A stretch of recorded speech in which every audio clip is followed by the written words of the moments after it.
चर्चा ये भी चली कि गुरदीप बाठ के पिछे मुख्य मंत्री साहब ने पर हमीत हेयर के पिछे दिल्ली वाले सी। इत्थों के ਜਿਹੜੇ ਐਮਪੀ ਨੇ ਉਹ ਜਾ ਕੇ ਬਲੈਕਮੇਲ ਕਰਨ ਲੱਗੇ ਵੀ ਮੈਂ ਪਾਰਟੀ ਛੱਡਦਾ। ठीक है। ਤੇ ਉਹਨਾਂ ਨੇ ਟਿਕਟ ਦਿੱਤੀ, ਉਹਨਾਂ ਨੂੰ ਸ਼ਾਇਦ ਇਹ ਲੱਗਦਾ ਸੀ ਵਰਕਰ ਕਿਉਂ ਫਿਰ ਤੁਸੀਂ ਕਿਉਂ ਲਾਉਣੇ ਹੋ ਭਾਈ ਬਲਾਕ ਪ੍ਰਧਾਨ, ਕਿਉਂ ਲਾਉਣੇ ਹੋ ਜ਼ਿਲ੍ਹਾ ਪ੍ਰਧਾਨ, ਬੰਦ ਕਰੋ ਇਹ ਢਾਂਚੇ ਵਾਲਾ ਜਿਹੜਾ ਡਰਾਮਾ ਕਰ ਰਹੇ ਹੋ ਤੁਸੀਂ, ਇਹ ਢਾਂਚਾ ਹੀ ਬੰਦ ਕਰ ਦਿਓ, ਇਹ ਡਰਾਮਾ ਕਿਉਂ ਕਰ ਰਹੇ ਹੋ, ਜਾਂ ਫਿਰ ਇਹ ਢਾਂਚਾ ਛੱਡ ਦਿਓ, ਤੁਸੀਂ ਕਹਿ ਦਿਓ ਵੀ ਸਾਡਾ ਕੋਈ ਸੰਗਠਨ ਨਹੀਂ, ਕੋਈ ਜ਼ਿਲ੍ਹਾ ਪ੍ਰਧਾਨ ਨਹੀਂ ਲਾਉਣਾ, ਕੋਈ ਬਲਾਕ ਪ੍ਰਧਾਨ ਨਹੀਂ ਲਾਉਣਾ, ਕੋਈ ਬੂਥ ਇੰਚਾਰਜ ਨਹੀਂ ਲਾਉਣਾ, ਕੋਈ ਬੂਥ ਪ੍ਰਧਾਨ ਨਹੀਂ ਲਾਉਣਾ। ਕਹਿੰਦੇ ਕਾਗਜ਼ ਭਰਨ ਵਾਲੇ ਦਿਨ ਕਾਫੀ ਬਾਹਾਂ ਬੂਹਾਂ ਫੜੀਆਂ ਗਈਆਂ ਨੇ, ਮਿੰਟਾਂ ਤਰਲਿਆਂ ਤੱਕ ਗੱਲ ਆ ਗਈ ਸੀ। ਕਾਗਜ਼ ਭਰਨ ਨਾਲ ਦਿਲ ਵੀ ਪਹੁੰਚੇ ਸੀ ਹਾਂ, ਤੇ ਕਾਗਜ਼ ਭਰਨ ਤੋਂ ਪਹਿਲਾਂ ਵੀ ਪੰਜਾਬ ਮੰਡੀ ਬੋਰਡ ਦੀ ਚੇਅਰਮੈਨ ਤੱਕ ਕਹਿੰਦੇ ਸੀ, ਕੈਬਨਿਟ ਰੈਂਕ ਤੱਕ ਕਹਿੰਦੇ ਸੀ। ਮਤਲਬ ਕਿ ਮੈਂ ਗਿਣਤੀਆਂ ਮਿਣਤੀਆਂ 'ਚ ਮੈਂ ਵਿਸ਼ਵਾਸ ਨਹੀਂ ਰੱਖਦਾ। ਜੇ ਮੈਂ ਗਿਣਤੀਆਂ ਮਿਣਤੀਆਂ 'ਚ ਵਿਸ਼ਵਾਸ ਰੱਖਦਾ ਹੁੰਦਾ, ਕੋਈ ਸੌਦਾ ਕਰਨਾ ਹੁੰਦਾ ਤਾਂ ਮੈਂ ਇਹੀ ਕਰ ਲੈਂਦਾ।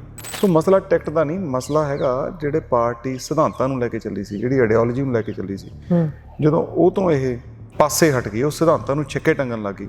ਅੱਜ ਮੈਂ ਬੋਲਿਆ, ਕਿਸੇ ਨਾ ਕਿਸੇ ਦਾ ਬੋਲਣਾ ਹੀ ਸੀ, ਜੇ ਮੈਂ ਨਾ ਬੋਲਦਾ ਕੋਈ ਤਾਂ ਕੋਈ ਹੋਰ ਬੋਲਦਾ। 1.5 ਮਹੀਨੇ ਦਾ ਕਿਹਾ ਜਾ ਰਿਹਾ ਸੀ, ਠੀਕ ਹੈ ਜੀ, ਵੀ ਤੁਸੀਂ ਇਲੈਕਸ਼ਨ ਲੜੋ, ਤੇ ਮੈਂ ਉਹ ਪੂਰੇ ਇਲੈਕਸ਼ਨ ਮੋਡ 'ਚ ਸੀ। ਠੀਕ ਹੈ। ਮੈਂ ਲੋਕਾਂ 'ਚ ਬੀਂਗ ਅ ਕੈਂਡੀਡੇਟ ਜਾ ਰਿਹਾ ਸੀ, ਮੈਂ ਲੋਕਾਂ ਨੂੰ ਕਹਿ ਰਿਹਾ ਸੀ ਵੀ ਆਪਾਂ ਇਲੈਕਸ਼ਨ ਲੜ ਰਹੇ ਹਾਂ। ਜਿਵੇਂ ਵਰਿੰਦਰ ਧਾਲੀਵਾਲ ਨੇ ਬਹੁਤ ਕੰਮ ਕੀਤਾ, ਪਰ ਕੰਮ ਉਹਨੇ ਮੀਤ ਹੇਅਰ ਦਾ ਕੀਤਾ, ਪਾਰਟੀ ਦਾ ਨਹੀਂ, ਪਾਰਟੀ ਦਾ ਕੰਮ ਨਹੀਂ ਕੀਤਾ, ਉਹਨੇ ਮੀਤ ਹੇਅਰ ਦਾ ਕੰਮ ਕੀਤਾ। ਤੇ ਮੀਤ ਹੇਅਰ ਦੇ ਉਹ ਘਰੇ ਰਹਿੰਦਾ ਪਿਛਲੇ 10 ਸਾਲਾਂ ਤੋਂ ਜੀ। ਤੇ ਹੁਣ ਇਸ ਵਾਰ ਦੇਖਿਓ ਤੁਸੀਂ, ਇਸੇ ਜਿਮਨੀ ਚੋਣ 'ਚ ਇਹਨਾਂ ਦੀ ਜ਼ਮਾਨਤ ਜ਼ਬਤ ਹੋਊਗੀ, ਸਰਕਾਰ ਦੀ ਜ਼ਮਾਨਤ ਜ਼ਬਤ ਹੋਊਗੀ। ਮੈਂ ਬੜੇ ਵਿਸ਼ਵਾਸ ਨਾਲ ਕਹਿ ਰਿਹਾ, ਕਿਉਂਕਿ ਮੈਨੂੰ ਬਰਨਾਲੇ ਤੇ ਪੂਰਾ ਭਰੋਸਾ। ਇਹ ਕਿਉਂ ਹੋ ਜਾਂਦਾ ਜਦੋਂ ਬੰਦਾ ਪਾਰਟੀ ਦੇ ਵਿੱਚ ਜਿੰਨਾ ਚਿਰ ਹੁੰਦਾ ਉਨੇ ਚਿਰ ਪਾਰਟੀ ਵਧੀਕੀਆਂ ਕਰੇ, ਜੋ ਵੀ ਕਰੇ, ਬੰਦਾ ਚੁੱਪ ਰਹਿੰਦਾ, ਪਰ ਜਿਵੇਂ ਹੀ ਬੰਦਾ ਪਾਰਟੀ ਤੋਂ ਪਾਸੇ ਹੁੰਦਾ ਜਾਂ ਪਾਰਟੀ ਨਾਲੋਂ ਮੋਹ ਭੰਗ ਹੁੰਦਾ, ਬੰਦਾ ਉਸਲੇ ਖੁੱਲ੍ਹ ਕੇ ਬੋਲਣਾ ਸ਼ੁਰੂ ਕਰਦਾ ਵੀ ਇਹ ਪਾਰਟੀ ਨੇ ਐਂ ਵੀ ਕੀਤਾ, ਉਹ ਵੀ ਕੀਤਾ, ਇਹ ਵੀ ਕਰਦੀ ਰਹੀ ਹੈ, ਇੱਥੇ ਆਹ ਗਲਤੀਆਂ ਨੇ।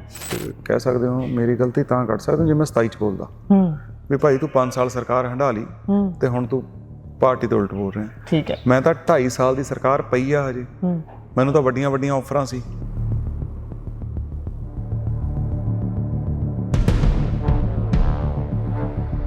ਸਤਿ ਸ਼੍ਰੀ ਅਕਾਲ ਜੀ, ਪੰਜਾਬੀ ਰੇਡੀਓ USA ਤੇ ਪੰਜਾਬੀ TV USA ਵੇਖ ਰਹੇ ਹੋ ਤੁਸੀਂ, ਤੇ ਮੈਂ ਹਾਂ ਗੁਰਪ੍ਰੀਤ ਕੋਜਾ। ਅਸੀਂ ਬਰਨਾਲੇ ਦੇ ਵਿੱਚ ਪਹੁੰਚੇ ਹੋਏ ਹਾਂ। ਬਰਨਾਲੇ ਦੇ ਵਿੱਚ ਵੀ ਜ਼ਿਮਨੀ ਚੋਣ ਹੈ, ਕਿਉਂਕਿ ਇੱਥੋਂ ਮੀਤ ਹੇਅਰ MP ਬਣ ਜਾਂਦੇ ਨੇ ਤੇ ਇਹ ਸੀਟ ਵਿਹਲੀ ਹੋ ਗਈ ਸੀ। ਚਰਚਾਵਾਂ ਪਹਿਲਾਂ ਇਹ ਸੀ ਕਿ ਜਿਹੜਾ ਗਿੱਦੜਬਾਹਾ ਹੈ ਉਹ ਹੌਟ ਸੀਟ ਬਣੇਗਾ ਤੇ ਉੱਥੇ ਸਭ ਤੋਂ ਵੱਧ ਨਜ਼ਰਾਂ ਲੋਕਾਂ ਦੀਆਂ ਟਿਕੀਆਂ ਰਹਿਣਗੀਆਂ।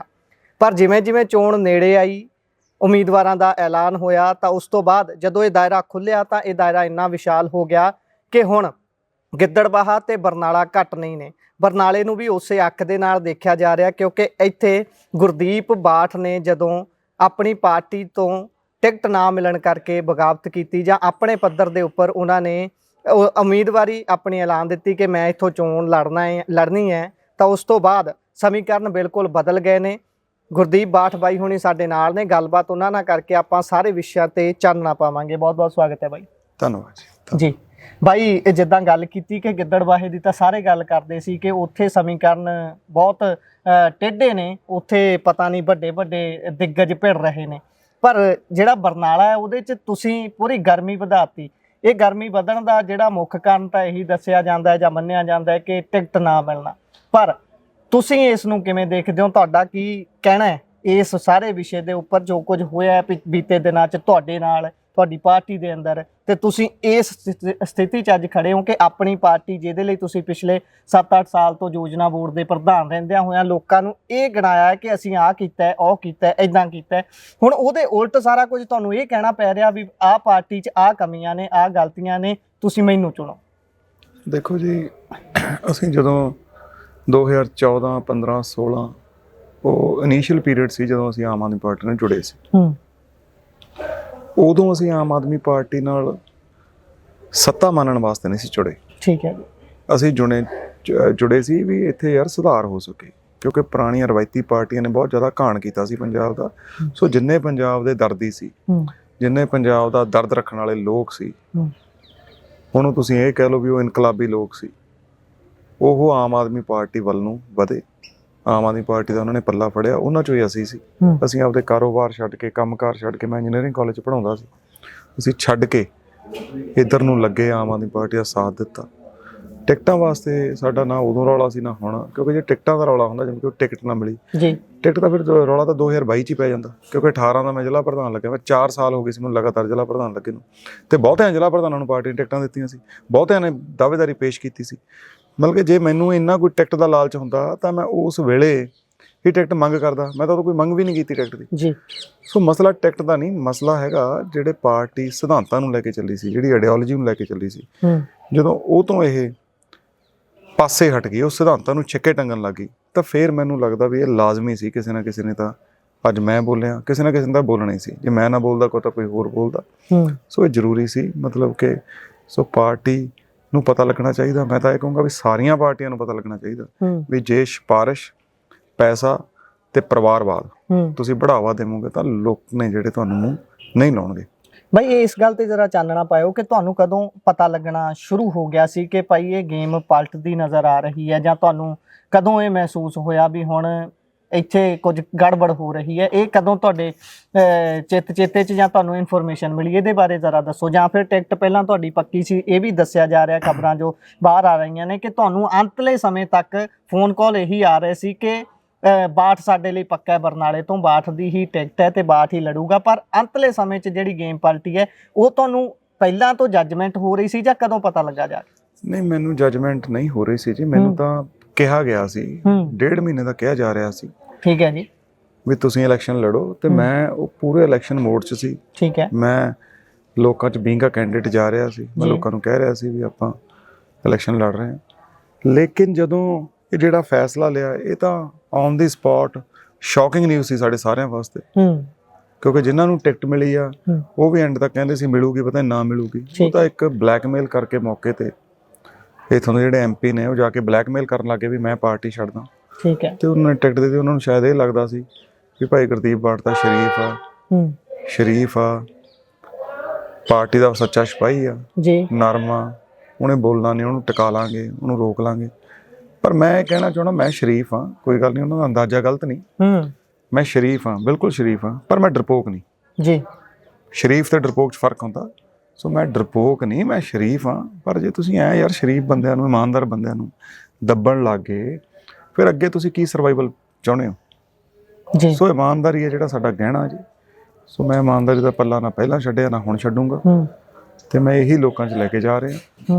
ਤੇ ਮੈਂ ਇਹਨਾਂ ਨੂੰ ਵੀ ਇਹੀ ਦੱਸ ਰਿਹਾ, ਸਾਰੀਆਂ ਪਾਰਟੀਆਂ ਨੂੰ, ਵੀ ਇਮਾਨਦਾਰ ਬੰਦੇ ਨੇ ਜਿਹੜੇ ਪਾਰਟੀਆਂ 'ਚ, ਉਹ ਜਿਉਂਦੇ ਰਹਿਣੇ ਜ਼ਰੂਰੀ ਨੇ। ਬਾਈ ਇੱਥੇ ਸਵਾਲ ਇਹ ਹੈ, ਇਹ ਸਵਾਲ ਥੋੜਾ ਜਿਹਾ ਟੇਢਾ ਜਿਹਾ ਵੀ ਹੈ, ਕਿਉਂਕਿ ਇਹਨੂੰ ਲੈ ਕੇ ਬਹੁਤ ਵਿਵਾਦ ਬੀਤੇ ਦਿਨਾਂ ਤੋਂ ਵੀ ਚੱਲ ਰਿਹਾ ਹੈ ਕਿ ਜਿਹੜੀ ਸਰਕਾਰ ਦਿੱਲੀੋਂ ਚੱਲਦੀ ਹੈ ਜਾਂ ਫਿਰ ਪੰਜਾਬ 'ਚ ਕਿਸੇ ਦੀ ਚੱਲਦੀ ਹੈ ਜਾਂ ਨਹੀਂ ਚੱਲਦੀ ਹੈ, ਜਿਹੜਾ ਹੁਣ ਕੈਂਡੀਡੇਟ ਹੈ, ਕੀ ਉਹ ਦਿੱਲੀ ਵਾਲਿਆਂ ਦਾ ਚੁਣਿਆ ਹੋਇਆ ਕੈਂਡੀਡੇਟ ਹੈ ਜਾਂ ਪੰਜਾਬ ਦੇ ਵਿੱਚ ਮੁੱਖ ਮੰਤਰੀ ਸਾਹਿਬ ਨੇ ਸੁਲ੍ਹਾ ਕਰਕੇ ਜਾਂ ਕੋਈ ਬੈਠਕ ਕਰਕੇ ਚੁਣਿਆ? ਇਹ ਸਪਸ਼ਟ ਦੱਸ ਦਿਓ ਵੀ ਦਿੱਲੀ ਵਾਲਿਆਂ ਦਾ ਜਾਂ ਪੰਜਾਬ ਵਾਲਿਆਂ ਦਾ ਕੈਂਡੀਡੇਟ ਹੈ। ਦੇਖੋ ਜੀ, ਇਹ ਤਾਂ ਕੋਰ ਕਮੇਟੀ ਫੈਸਲਾ ਕਰਦੀ ਹੈ। ਉਹਦੇ ਵਿੱਚ ਦਿੱਲੀ ਦੀ ਲੀਡਰਸ਼ਿਪ ਵੀ ਹੁੰਦੀ ਹੈ, ਪੰਜਾਬ ਦੀ ਲੀਡਰਸ਼ਿਪ ਵੀ ਹੁੰਦੀ ਹੈ ਜੀ। ਕੋਈ ਇੱਕ ਜਣੇ ਦਾ ਫੈਸਲਾ ਨਹੀਂ ਹੁੰਦਾ ਇਹ। ਸੋ ਕੋਰ ਕਮੇਟੀ ਨੇ ਫੈਸਲਾ ਲਿਆ, ਪਰ ਮੈਂ ਉਹ ਸਾਰੀ ਕੋਰ ਕਮੇਟੀ ਨੂੰ ਮਤਲਬ ਕਿ ਮੈਂ ਦੋਸ਼ੀ ਪਾਉਣਾ। ਜਿਵੇਂ ਪੁਰਾਣੀਆਂ ਪੁਰਾਤਨ ਪਾਰਟੀਆਂ ਡਰਾਇੰਗ ਰੂਮ 'ਚ ਬਹਿ ਕੇ ਫੈਸਲੇ ਕਰ ਦਿੰਦੀਆਂ ਸੀ, ਉਵੇਂ ਡਰਾਇੰਗ ਰੂਮ 'ਚ ਬਹਿ ਕੇ ਫੈਸਲਾ ਹੋਇਆ ਜੀ। ਸੋ ਇਹ ਜਿਹੜਾ ਫੈਸਲਾ ਸਾਰਿਆਂ ਦਾ ਸਾਂਝਾ ਤੇ ਸਾਰਿਆਂ ਵਾਸਤੇ ਮੰਦਭਾਗਾ, ਸਾਡੇ ਵਾਸਤੇ ਮੰਦਭਾਗਾ ਵੀ ਜਦੋਂ ਐ ਆਪਾਂ ਪਰਿਵਾਰਵਾਦ, ਭਤੀਜਾਵਾਦ, ਮਾਸੀ ਦਾ ਮੁੰਡਾ ਕਹਿ ਲਓ, ਚੱਬੇਵਾਲ ਤੋਂ ਇਹਨਾਂ ਨੇ MP ਦੇ ਮੁੰਡੇ ਨੂੰ ਟਿਕਟ ਦੇਤੀ, ਤਾਂ ਫਿਰ ਵਰਕਰ ਕਿੱਧਰ ਜਾਣਗੇ? ਵਰਕਰ ਕਿਉਂ, ਫਿਰ ਤੁਸੀਂ ਕਿਉਂ ਲਾਉਣੇ ਹੋ ਭਾਈ ਬਲਾਕ ਪ੍ਰਧਾਨ, ਕਿਉਂ ਲਾਉਣੇ ਹੋ ਜ਼ਿਲ੍ਹਾ ਪ੍ਰਧਾਨ? ਬੰਦ ਕਰੋ ਇਹ ਢਾਂਚੇ ਵਾਲਾ ਜਿਹੜਾ ਡਰਾਮਾ ਕਰ ਰਹੇ ਹੋ ਤੁਸੀਂ, ਇਹ ਢਾਂਚਾ ਹੀ ਬੰਦ ਕਰ ਦਿਓ। ਇਹ ਡਰਾਮਾ ਕਿਉਂ ਕਰ ਰਹੇ ਹੋ ਜੀ? ਸੋ ਮੈਂ ਇਹਨਾਂ ਨੂੰ ਇਹ ਕਹਿਣਾ ਚਾਹੁੰਦਾ ਸਾਰੀਆਂ ਪਾਰਟੀਆਂ ਨੂੰ ਵੀ ਜਾਂ ਤਾਂ ਡਰਾਮਾ ਕਰੋ, ਜਾਂ ਤਾਂ ਇਹ ਢਾਂਚਾ ਬਣਾਓ, ਇਹ ਢਾਂਚੇ ਦੇ ਅਕੋਰਡਿੰਗਲੀ ਚੱਲੋ, ਜਾਂ ਫਿਰ ਇਹ ਢਾਂਚਾ ਸਿੱਟ ਦਿਓ। ਤੁਸੀਂ ਕਹਿ ਦਿਓ ਵੀ ਸਾਡਾ ਕੋਈ ਸੰਗਠਨ ਨਹੀਂ, ਕੋਈ ਜ਼ਿਲ੍ਹਾ ਪ੍ਰਧਾਨ ਨਹੀਂ ਲਾਉਣਾ, ਕੋਈ ਬਲਾਕ ਪ੍ਰਧਾਨ ਨਹੀਂ ਲਾਉਣਾ, ਕੋਈ ਬੂਥ ਇੰਚਾਰਜ ਨਹੀਂ ਲਾਉਣਾ, ਕੋਈ ਬੂਥ ਪ੍ਰਧਾਨ ਨਹੀਂ ਲਾਉਣਾ। ਤੁਸੀਂ ਜਿਹੜਿਆਂ ਨੂੰ ਟਿਕਟਾਂ ਦਿੱਤੀਆਂ ਉਹਨਾਂ ਨੂੰ ਕਹੋ ਵੀ ਤੁਹਾਡੇ ਰਿਸ਼ਤੇਦਾਰਾਂ ਤੋਂ ਵੋਟਾਂ ਪਾਉਣ ਜੀ, ਰਿਸ਼ਤੇਦਾਰਾਂ ਕੋਲ ਜਾਣ ਤੇ ਰਿਸ਼ਤੇਦਾਰਾਂ ਤੋਂ ਵੋਟਾਂ ਪਾਉਣ। ਫਿਰ ਰਿਸ਼ਤੇਦਾਰਾਂ ਦੀ ਪੋਲਿਟਿਕਸ ਕਰੋ ਨਾ, ਫਿਰ ਢਾਂਚੇ ਕਿਉਂ ਬਣਾ ਰਹੇ ਹੋ? ਸੋ ਮੈਂ ਇਹ ਸੁਨੇਹਾ ਜਿਹੜਾ ਸਾਰੀਆਂ ਪਾਰਟੀਆਂ ਨੂੰ ਦੇਣਾ ਚਾਹੁੰਦਾ। ਇਹ ਤਾਂ ਬਿਲਕੁਲ ਤੁਸੀਂ ਸਹੀ ਗੱਲ ਕਹਿ ਰਹੇ ਹੋ ਕਿ ਢਾਂਚੇ ਸਾਰੀਆਂ ਪਾਰਟੀਆਂ ਦੇ ਨੇ, ਕਿਉਂਕਿ ਰਜਿਸਟਰ ਹੋਣਾ ਹੁੰਦਾ, ਪਰ ਉਸ ਤੋਂ ਅੱਗੇ ਉਹਨਾਂ ਨੂੰ ਕਦੀ ਵਰਤਿਆ ਨਹੀਂ ਜਾਂਦਾ ਸੀ। ਜਿੱਦਾਂ ਤੁਸੀਂ ਡਰਾਇੰਗ ਰੂਮ ਦੀ ਗੱਲ ਕੀਤੀ, ਉੱਥੇ ਬਹਿ ਕੇ ਫੈਸਲੇ ਹੋ ਜਾਂਦੇ। ਬਹੁਤੀਆਂ ਪਾਰਟੀਆਂ ਇਹ ਕਹਿ ਦਿੰਦੀਆਂ ਨੇ ਕਿ ਸਾਡੇ ਪ੍ਰਧਾਨ ਸਾਹਿਬ ਦਾ ਫੈਸਲਾ ਅੰਤਿਮ ਫੈਸਲਾ ਹੋਊਗਾ, ਅਸੀਂ ਤਾਂ ਨਾਮ ਦੇ ਦੇਣੇ ਆ, ਐ ਹੁੰਦਾ। ਪਰ ਤੁਸੀਂ ਜਰਾ ਇਹ ਦੱਸ ਸਕਦੇ ਹੋ ਕਿ ਜਿਹੜੇ ਹੁਣ ਆਮ ਆਦਮੀ ਪਾਰਟੀ ਦੇ ਇੱਥੋਂ ਉਮੀਦਵਾਰ ਨੇ, ਉਹਨਾਂ ਨੇ ਤੁਹਾਡੇ ਨਾਲ ਰਲ ਕੇ ਜਾਂ ਤੁਹਾਡੇ ਤੋਂ ਅਲੱਗਾ ਇੱਥੇ ਬਰਨਾਲੇ 'ਚ ਕਿੰਨਾ ਕੁ ਕੰਮ ਕੀਤਾ? ਤੁਸੀਂ ਉਹਨਾਂ ਨੂੰ ਵਿਚਰਦਿਆਂ ਦੇਖਿਆ ਹੋਵੇ, ਜਾਂ ਫਿਰ ਕੋਈ ਇੱਦਾਂ ਦਾ ਮਾਰਕਾ ਮਾਰਿਆ ਹੋਵੇ ਜਿਹਦੇ ਕਰਕੇ ਬਾਠ ਤੋਂ ਉੱਤੇ ਦਿਖਿਆ ਧਾਲੀਵਾਲ? ਨਹੀਂ, ਉਹਨਾਂ ਨੇ ਬਹੁਤ ਕੰਮ ਕੀਤਾ ਜੀ। ਨਰਿੰਦਰ ਧਾਲੀਵਾਲ ਨੇ ਬਹੁਤ ਕੰਮ ਕੀਤਾ, ਪਰ ਕੰਮ ਉਹਨੇ ਮੀਤ ਹੇਅਰ ਦਾ ਕੀਤਾ, ਪਾਰਟੀ ਦਾ ਨਹੀਂ। ਪਾਰਟੀ ਦਾ ਕੰਮ ਨਹੀਂ ਕੀਤਾ ਉਹਨੇ, ਮੀਤ ਹੇਅਰ ਦਾ ਕੰਮ ਕੀਤਾ। ਤੇ ਮੀਤ ਹੇਅਰ ਦੇ ਉਹ ਘਰੇ ਰਹਿੰਦਾ ਪਿਛਲੇ 10 ਸਾਲਾਂ ਤੋਂ ਜੀ, ਖੁਦ ਕਹਿ ਰਹੇ ਆ ਉਹ ਔਨ ਰਿਕਾਰਡ ਕੈਮਰੇ ਦੇ ਸਾਹਮਣੇ। ਅੱਛਾ ਜੀ। ਤੁਸੀਂ ਮੈਨੂੰ ਇਹ ਗੱਲ ਦੱਸੋ, ਕਿਹੜਾ ਵਰਕਰ ਆ ਜੀ ਜਿਹੜਾ ਲੀਡਰ ਦੇ ਘਰੇ 10 ਦਿਨ ਵੀ ਰਹਿੰਦਾ ਹੋਵੇ? ਕੋਈ ਲੀਡਰ ਰੱਖਦਾ ਕਿਸੇ ਵਰਕਰ ਨੂੰ 10 ਦਿਨ? ਉਹ ਤਾਂ ਰਿਸ਼ਤੇਦਾਰ ਦੱਸ ਰਹੇ ਨੇ, ਕਹਿੰਦੇ ਰਿਸ਼ਤੇਦਾਰ। ਮੈਂ ਤੁਹਾਨੂੰ ਉਹੀ ਕਹਿਣਾ ਨਾ, ਰਿਸ਼ਤੇਦਾਰ ਆ, ਪਰਿਵਾਰਕ ਮੈਂਬਰ ਆ, 10 ਸਾਲਾਂ ਤੋਂ ਘਰੇ ਰਹਿ ਰਿਹਾ ਤੇ ਐਕਸਪੈਕਟ ਕਰ ਰਹੇ ਨੇ ਵੀ ਬਰਨਾਲੇ ਦੇ ਲੋਕ ਪਹਿਲਾਂ ਜਿਸ ਘਰੇ ਐਮਪੀ ਬਣਾਇਆ ਉਸੇ ਘਰੇ ਐਮਐਲਏ ਬਣਾਉਣ।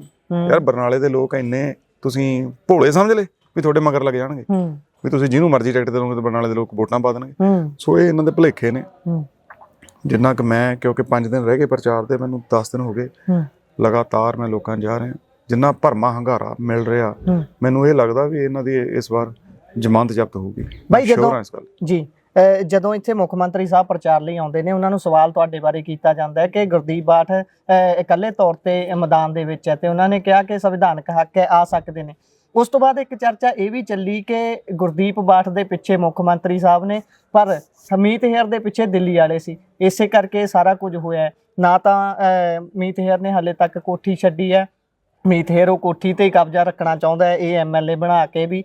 ਤੇ ਇਸੇ ਦੇ ਨਾਲ ਜਿਹੜੀ ਗੱਲ ਮੈਂ ਪਹਿਲਾਂ ਕੀਤੀ ਹੈ ਕਿ ਜਿਹੜਾ ਬਾਠ ਹੈ ਉਸ ਨੂੰ ਮੁੱਖ ਮੰਤਰੀ ਸਾਹਿਬ ਦਾ ਥਾਪੜਾ ਹੈ। ਮੁੱਖ ਮੰਤਰੀ ਸਾਹਿਬ ਚਾਹੁੰਦੇ ਤਾਂ ਇਹਨੂੰ ਹੀ ਐਮਐਲਏਸ਼ਿਪ ਲਈ ਖੜਾ ਕਰਨਾ ਸੀ, ਪਰ ਇਹ ਗੇਮ ਉਲਟ ਗਈ ਦਿੱਲੀੋਂ।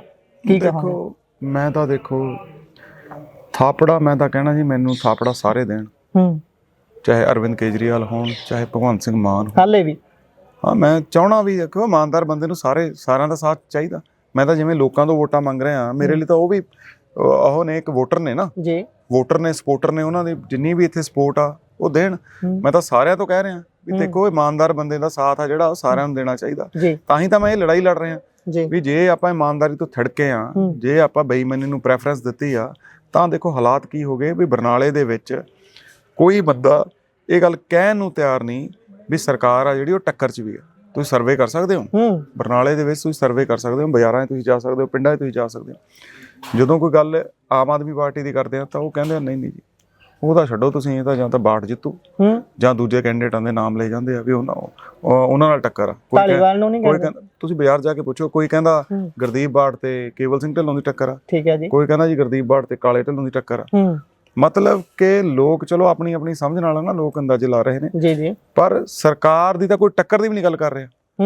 ਮਤਲਬ ਕਿ ਇਹ ਅਨਫੋਰਚੂਨੇਟ ਦੇਖੋ ਵੀ ਸਰਕਾਰ ਨੇ ਜਿਮਨੀ ਚੋਣਾਂ ਸਰਕਾਰ ਬੜੀ ਆਸਾਨੀ ਨਾਲ ਜਿੱਤ ਜਾਂਦੀ ਹੁੰਦੀ ਹੈ। ਇਹ ਧਾਰਨਾ ਬਣੀ ਹੋਈ ਹੈ ਕਿ ਆਮ ਤੌਰ ਤੇ ਜਿਮਨੀ ਚੋਣਾਂ ਹੁੰਦੀਆਂ ਸਰਕਾਰ ਦੀਆਂ ਤੇ ਹੁਣ ਇਸ ਵਾਰ ਦੇਖਿਓ ਤੁਸੀਂ ਇਸੇ ਜਿਮਨੀ ਚੋਣ 'ਚ ਇਹਨਾਂ ਦੀ ਜ਼ਮਾਨਤ ਜ਼ਬਤ ਹੋਊਗੀ, ਸਰਕਾਰ ਦੀ ਜ਼ਮਾਨਤ ਜ਼ਬਤ ਹੋਊਗੀ।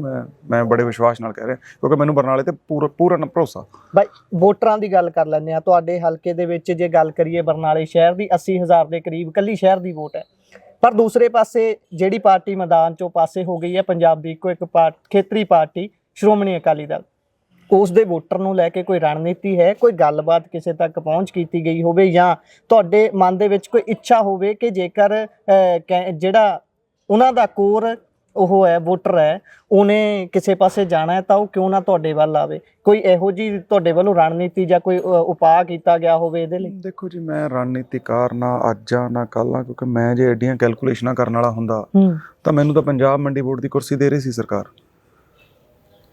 ਮੈਨੂੰ ਕੈਬਨਿਟ ਰੈਂਕ ਦਾ ਰੁਤਬਾ ਦੇ ਰਹੀ ਸੀ।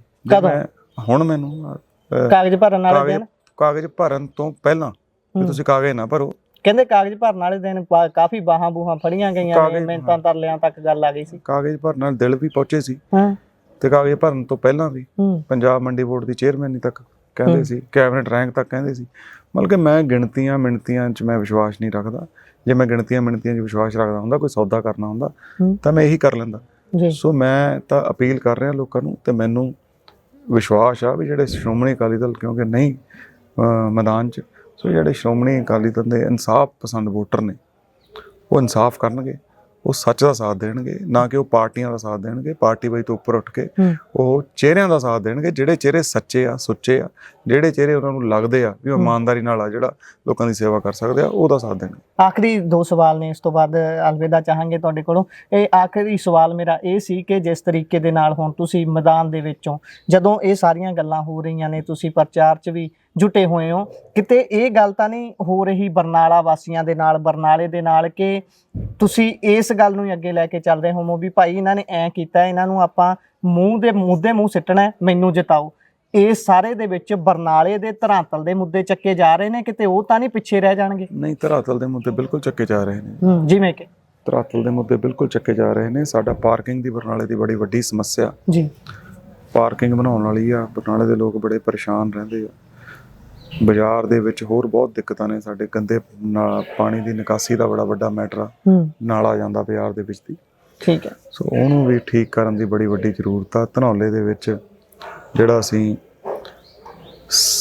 ਕਾਲਜ ਆ ਜਿਹੜਾ, ਹਾਂਜੀ, ਉਹ ਬਣਾਉਣਾ। ਸੋ ਸਾਰੇ ਧਨੌਲੇ ਦੀ ਉਹ ਮੰਗ ਆ। ਸੋ ਚਾਹੇ ਰਾਸ਼ਨ ਕਾਰਡਾਂ ਦੇ ਮੁੱਦੇ ਹੋਣ, ਚਾਹੇ ਗਰੀਬਾਂ ਦੀ ਕਣਕ ਜਿਹੜੀ ਕੱਟੀ ਗਈ ਆ ਉਹਨਾਂ ਦੇ ਮੁੱਦੇ ਹੋਣ, ਜਿਹੜਾ 1000 ਰੁਪਇਆ ਸਰਕਾਰ ਵਾਅਦੇ ਕਰਦੀ ਸੀ ਉਹ ਦੇਣ ਦੇ ਮੁੱਦੇ ਹੋਣ, ਜਿਹੜਾ ਜ਼ਿਮੀਂਦਾਰ 25 ਦਿਨਾਂ ਤੋਂ ਮੰਡੀਆਂ 'ਚ ਰੋਲ ਰਹੇ ਨੇ, ਜਿਹੜਾ ਉਹਨਾਂ ਨੂੰ DAP ਨਹੀਂ ਮਿਲ ਰਿਹਾ, ਉਹ ਮੁੱਦੇ ਹੋਣ। ਉਹ ਸਾਰੇ ਮੁੱਦੇ ਨੇ ਜਿਹੜੇ ਇਸ ਇਲੈਕਸ਼ਨ ਦਾ ਮੁੱਖ ਕੇਂਦਰ ਬਿੰਦੂ ਨੇ। ਸਾਰੇ ਮੁੱਦੇ ਅਸੀਂ ਲੋਕਾਂ 'ਚ ਲੈ ਕੇ ਜਾ ਰਹੇ ਹਾਂ ਤੇ ਅਸੀਂ ਉਹਨਾਂ ਨੂੰ ਕਹਿ ਰਹੇ ਹਾਂ ਕਿ ਦੇਖੋ, ਅਸੀਂ ਬੜੀ ਤਾਕਤ ਨਾਲ, ਬੜੀ ਨਿਡਰਤਾ ਨਾਲ ਸਰਕਾਰ ਦੇ ਖਿਲਾਫ ਲੜ ਰਹੇ ਹਾਂ ਤੇ ਤੁਸੀਂ ਜੇ ਸਾਨੂੰ ਵਿਧਾਨ ਸਭਾ ਪਹੁੰਚਾਉਣੇ ਹੋ ਤਾਂ ਆਉਣ ਵਾਲੇ ਸਮੇਂ 'ਚ ਸਾਰੇ ਮੁੱਦੇ ਜਿਹੜੇ ਵਿਧਾਨ ਸਭਾ 'ਚ ਉਠਾ ਕੇ, ਔਨ ਦੀ ਰਿਕਾਰਡ ਉਠਾ ਕੇ ਉਹਨਾਂ ਨੂੰ ਹੱਲ ਕਰਾਇਆ ਜਾਊ। ਜੀ ਬਾਈ, ਇਹ ਕਿਉਂ ਹੋ ਜਾਂਦਾ ਜਦੋਂ ਬੰਦਾ ਪਾਰਟੀ ਦੇ ਵਿੱਚ ਜਿੰਨਾ ਚਿਰ ਹੁੰਦਾ ਉਨੇ ਚਿਰ ਪਾਰਟੀ ਵਧੀਕੀਆਂ ਕਰੇ, ਜੋ ਵੀ ਕਰੇ, ਬੰਦਾ ਚੁੱਪ ਰਹਿੰਦਾ। ਪਰ ਜਿਵੇਂ ਹੀ ਬੰਦਾ ਪਾਰਟੀ ਤੋਂ ਪਾਸੇ ਹੁੰਦਾ ਜਾਂ ਪਾਰਟੀ ਨਾਲੋਂ ਮੋਹ ਭੰਗ ਹੁੰਦਾ, ਬੰਦਾ ਉਸਲੇ ਖੁੱਲ੍ਹ ਕੇ ਬੋਲਣਾ ਸ਼ੁਰੂ ਕਰਦਾ ਵੀ ਇਹ ਪਾਰਟੀ ਨੇ ਐਂ ਵੀ ਕੀਤਾ, ਉਹ ਵੀ ਕੀਤਾ, ਇਹ ਵੀ ਕਰਦੀ ਰਹੀ ਹੈ, ਇੱਥੇ ਆਹ ਗਲਤੀਆਂ ਨੇ।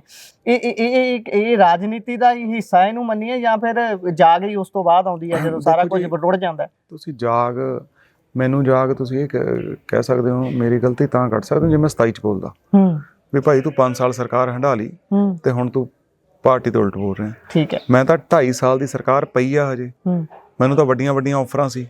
ਮੈਂ ਜੇ ਇਹ ਨਾ ਬੋਲਣਾ ਹੁੰਦਾ ਤਾਂ ਮੈਨੂੰ ਤਾਂ ਚੁੱਪ ਕਰਾਉਣ ਵਾਸਤੇ ਪਤਾ ਨਹੀਂ ਕੀ ਕੁਝ ਦੇ ਰਹੇ ਸੀ। ਸਭ ਤੋਂ ਵੱਡੀ ਆਫਰ ਕੀ ਆਈ ਹੈ ਬਾਤ ਨੂੰ? ਮੰਡੀ ਬੋਰਡ ਦੀ ਚੇਅਰਮੈਨ ਨੇ ਜੀ, ਕੈਬਨਿਟ ਰੈਂਕ। ਮਤਲਬ ਕਿ ਹੋਰ ਇਹਦੇ ਉੱਤੇ ਜਿਹਨੇ ਕਰਪਸ਼ਨ ਕਰਨੀ ਆ, ਮੰਡੀ ਬੋਰਡ ਦੀ ਚੇਅਰਮੈਨ 'ਚ ਬੈਠ ਕੇ ਕੁਛ ਮਰਜ਼ੀ ਕਰੀ ਜਾਵੇ।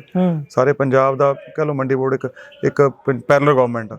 ਸੋ ਦੇਖੋ, ਨਾਲੇ ਐਗਰੀਕਲਚਰ ਸੂਬਾ ਹੈ, ਐਗਰੀਰੀਅਨ ਸਟੇਟ ਆ, ਆਪਣੀ ਐਗਰੀਕਲਚਰ ਡਿਪੈਂਡੈਂਟ ਸਟੇਟ ਆ ਜੀ। ਸੋ ਦੇਖੋ, ਮਸਲਾ ਇਹ ਨਹੀਂ, ਮਸਲਾ ਇਹ ਆ ਵੀ ਮੁੱਦੇ ਨੇ ਜਿਹੜੇ ਉਹ ਅਸੀਂ ਇਸ ਲਈ ਉਠਾ ਰਹੇ ਹਾਂ। ਇਸ ਤੋਂ ਪਹਿਲਾਂ ਵੀ ਉਠਾਏ ਸੀ, ਤੁਸੀਂ ਪੁੱਛ ਕੇ ਦੇਖ ਲਓ। ਇੱਥੇ ਟਰੱਕ ਯੂਨੀਅਨ ਦੇ ਮੈਟਰ ਨੇ, ਇੱਥੇ ਤਹਿਸੀਲ 'ਚ ਇੱਥੇ ਇੱਕ ਤਹਿਸੀਲਦਾਰ ਬਹੁਤ ਇੱਥੇ ਮਤਲਬ ਕਿ ਉਹਨਾਂ ਨੇ ਬੜਾ ਲੋਕਾਂ ਨੂੰ ਦੁਖੀ ਕੀਤਾ ਸੀ। ਉਹ ਵੀ ਮੈਂ ਸਾਰੇ ਮੁੱਦੇ ਸਰਕਾਰ ਕੋਲ, ਪਾਰਟੀ ਕੋਲ ਰੱਖਦਾ ਰਿਹਾ ਜੀ, ਟਾਈਮ ਆਉਣ ਤੇ ਪੂਰਾ ਰੱਖਦਾ ਰਿਹਾ ਜੀ, ਪੂਰੀ ਜੋਰ ਸ਼ੋਰ ਨਾਲ ਰੱਖਦਾ ਰਿਹਾ ਵੀ ਇਹਨਾਂ ਦਾ ਹੱਲ ਕਰੋ। 1-2 ਹੱਲ ਵੀ ਕੀਤੇ ਆ ਮੇਰੇ ਕਹੇ ਤੋਂ, ਠੀਕ ਹੈ। ਪਰ ਦੇਖੋ, ਮੈਂ ਜੇ ਹੁਣ 2 ਸਾਲ ਦੀ ਸਰਕਾਰ, 2.25 ਸਾਲ ਦੀ ਸਰਕਾਰ ਰਹਿੰਦੇ ਹੋਏ ਬੋਲ ਰਿਹਾ ਜੀ, ਤਾਂ ਕੋਈ ਨਾ ਕੋਈ ਸੱਚ ਤਾਂ ਮੇਰੇ 'ਚ ਹੋਊਗਾ ਨਾ ਜੀ। ਨਹੀਂ, ਅੱਜ ਬਹੁਤ ਔਖਾ ਸਰਕਾਰ ਦੇ ਵਿਰੁੱਧ ਲੜਨਾ। 27 ਤਾਂ ਸਾਰੇ ਲੜ ਲੈਂਦੇ ਆ ਵੀ ਆਜ਼ਾਦ ਲੜਨਾ ਜਨਰਲ ਇਲੈਕਸ਼ਨ 'ਚ। ਜਿਮਣੀ ਚੋਣ 'ਚ ਕਦੇ ਆਜ਼ਾਦ ਸਰਕਾਰ ਦਾ ਬੰਦਾ ਲੜਦਾ ਤੁਸੀਂ ਦੇਖਿਆ ਨਹੀਂ ਹੋਣਾ ਪੰਜਾਬ 'ਚ, ਹੁਣ ਪਹਿਲੀ ਵਾਰ ਹੋਇਆ ਜੀ। ਸੋ ਪਹਿਲੀ ਵਾਰ ਤਾਂ ਹੋਇਆ ਕਿਉਂਕਿ ਮੈਂ ਸੱਚਾ, ਮੈਂ ਇਮਾਨਦਾਰ ਆ। ਮੈਂ ਆਪਦੇ ਜ਼ਮੀਰ ਦੀ ਆਵਾਜ਼ ਸੁਣੀ ਵੀ ਨਹੀਂ ਯਾਰ, ਆਪਾਂ ਗਲਤ ਹੋ ਰਿਹਾ, ਇਹਦੇ ਗਲਤ ਉੱਠਣਾ ਹੀ ਉੱਠਣਾ, ਇਹਦੇ ਖਿਲਾਫ ਬੋਲਣਾ ਹੀ ਬੋਲਣਾ ਤੇ ਲੋਕਾਂ ਜਾਣਾ ਹੀ ਜਾਣਾ। ਤੇ ਅੱਗੇ ਦੇਖੋ, ਲੋਕਾਂ ਨੇ ਫੈਸਲਾ ਕਰਨਾ ਵੀ ਉਹਨਾਂ ਦਾ ਕੀ ਫੈਸਲਾ, ਪਰ ਆਪਾਂ ਲੋਕਾਂ ਨੂੰ ਇਮਾਨਦਾਰੀ ਦਾ ਹੋਕਾ ਜ਼ਰੂਰ ਦੇਵਾਂਗੇ ਜੀ। ਬਰਨਾਲੇ ਦੇ ਲੋਕਾਂ ਨੂੰ, ਪੂਰੇ ਪੰਜਾਬ ਦੇ ਲੋਕਾਂ ਨੂੰ, ਦੁਨੀਆ ਭਰ ਤੇ ਵਸਦੇ ਪੰਜਾਬੀਆਂ ਨੂੰ ਸੰਦੇਸ਼ ਕੀ ਅੰਤ 'ਚ ਦੇਣਾ ਚਾਹੋਗੇ? ਮੇਰਾ ਇਹੀ ਸੰਦੇਸ਼ ਹੈ ਜੀ, ਕਿਉਂਕਿ ਦੁਨੀਆ ਭਰ ਦੇ ਵਸਦੇ ਪੰਜਾਬੀਆਂ ਨੂੰ, ਪੰਜਾਬ 'ਚ ਜਿਹੜੇ ਪੰਜਾਬੀ ਵਸਦੇ ਆ, ਬਰਨਾਲੇ 'ਚ ਜਿਹੜੇ ਪੰਜਾਬੀ ਵਸਦੇ ਆ, ਮੈਂ ਸਾਰਿਆਂ ਨੂੰ ਇਹੀ ਕਹਿਣਾ ਚਾਹੁੰਦਾ ਵੀ ਦੇਖੋ, ਸਰਕਾਰਾਂ ਆਉਂਦੀਆਂ ਜਾਂਦੀਆਂ ਰਹਿੰਦੀਆਂ ਨੇ, ਬਹੁਤ ਸਰਕਾਰਾਂ ਆਈਆਂ, ਬਹੁਤ ਚਲੀਆਂ ਗਈਆਂ, ਪਰ ਜਿਹੜਾ ਸੱਚਾਈ ਆ, ਟਰੁੱਥ ਆ, ਉਹ ਹਮੇਸ਼ਾ ਜਿਉਂਦਾ ਰਹਿੰਦਾ। ਸੋ ਮੈਂ ਇਹੀ ਕਹਿਣਾ ਚਾਹੂੰਗਾ ਮੈਂ ਵੀ ਸਾਰੇ ਸੱਚਾਈ ਦਾ ਸਾਥ ਦਿਓ, ਕਿਉਂਕਿ ਸੱਚ ਆ ਜਿਹੜਾ ਕਹਿੰਦੇ ਨੇ, ਟਰੁੱਥ ਆਲਵੇਜ਼ ਪ੍ਰਵੇਲ। ਟਰੁੱਥ ਹਮੇਸ਼ਾ, ਜਿਹੜਾ ਸੱਚ ਆ ਉਹ ਹਮੇਸ਼ਾ ਜਿਉਂਦਾ ਰਹਿੰਦਾ। ਸੋ ਸੱਚ ਆ ਜਿਹੜਾ, ਉਹਦਾ ਸਾਥ ਦੇਣਾ ਚਾਹੀਦਾ, ਚਾਹੇ ਆਪਾਂ ਕਿਸੇ ਵੀ ਪਾਰਟੀ ਨਾਲ ਸੰਬੰਧਿਤ ਹੋਈਏ। ਸੋ ਤੁਸੀਂ ਇਮਾਨਦਾਰੀ ਨਾਲ ਗੁਰਦੀਪ ਬਾਠ ਦਾ ਸਾਥ ਦਿਓ ਤੇ ਮੈਂ ਤੁਹਾਨੂੰ ਸਾਰਿਆਂ ਨੂੰ ਵਿਸ਼ਵਾਸ ਦਿਵਾਉਣਾ ਵੀ ਗੁਰਦੀਪ ਬਾਠ ਨੇ ਜਿਵੇਂ ਪਹਿਲਾਂ 8 ਸਾਲਾਂ ਤੋਂ ਇਮਾਨਦਾਰੀ ਨਾਲ ਕੰਮ ਕੀਤਾ, ਆਉਣ ਵਾਲੇ ਸਮੇਂ 'ਚ ਵੀ ਇਮਾਨਦਾਰੀ ਦਾ ਪੱਲਾ ਗੁਰਦੀਪ ਬਾਠ ਕਦੇ ਨਹੀਂ ਛੱਡੂਗਾ। ਸੋ ਬਾਠ ਬਾਈ, ਤੁਸੀਂ ਸਮਾਂ ਦਿੱਤਾ, ਤੁਹਾਡਾ ਬਹੁਤ ਪਹਿਲਾਂ ਤਾਂ ਧੰਨਵਾਦ।